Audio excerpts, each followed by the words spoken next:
The 4 days hearing of the 2020 Auditor General's report on technical universities, report on the management and utilization of District Assembly's Common Fund, and other statutory funds for the year 2020 saw heads of institutions, MMDCs in the Northern, Northeast, Upper East, Upper West, and the Savannah regions appear before the committee to answer queries on infractions cited in the report. Some of the infractions were uncompetitive procurement, unaccounted receipt, failure to enforce bond conditions, and a host of others. Some institutions, like the Bolgatanga Technical University, were charged to retrieve an amount of 236,781 cedis from a steady leave beneficiary, while others have been referred to the Attorney General's Department for further action. Districts like North and West Gonja spent about 50% of their common funds on security issues, which the committee said is unacceptable. Around the Lukula area, where we share boundaries with the Northeast region.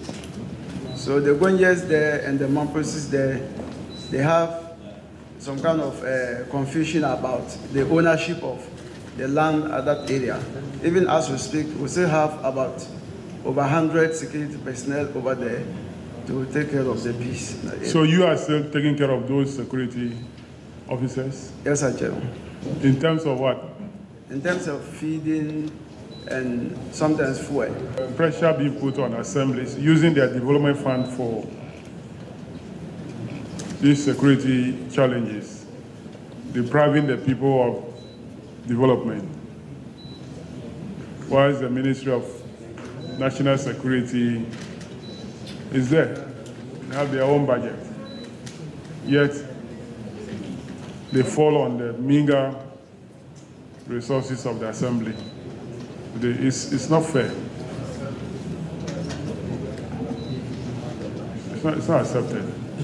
Meanwhile, the headmaster for Ghana Senior High School in Tamale has denied a video which is in circulation that a toilet facility has been converted into an accommodation facility for boys in the school when he appeared before the committee. The fact of the matter, as I read, is that this is a story that has no basis. The school was started in 1960, and all old structures that have lavatory are not in use, and I'm talking about the toilet facilities that are purported to have been converted by the school. In fact, the heading is misleading, Honorable Chair. The school has never converted toilet facilities into dormitories. I must say that we are running the transitional track system where when some students are home, others are in school. And the reason is to make room for accommodation in the dormitories and classroom accommodation. As I talk now, we have enough accommodation for every student in the school. We can still even admit day students into our boarding house. So, Honorable Chairman, that is not true. It's false. Now, there are videos in circulation, and I've seen them. I've seen the said facility, and I've seen student chop boxes and the usual accoutrements that you would expect to belong to students. I've seen students present in that space, and I've heard students narrate the situation. Are you saying that these videos were concocted or they were from another institution, and yet your institution is being given a bad name? Thank you, Honorable Chair. Let me say that the story Honorable read and the videos that you saw are videos coming from my school.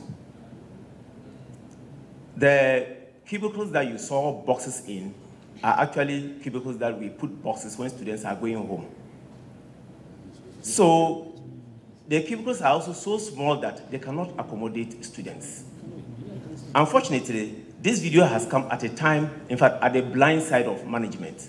And so when I read it myself, I was taken aback that management has converted toilet facilities into dormitory. Let me say that students and teachers do not have the authority to convert these facilities without authorization from management. And so if you go to the school now, everybody's confused.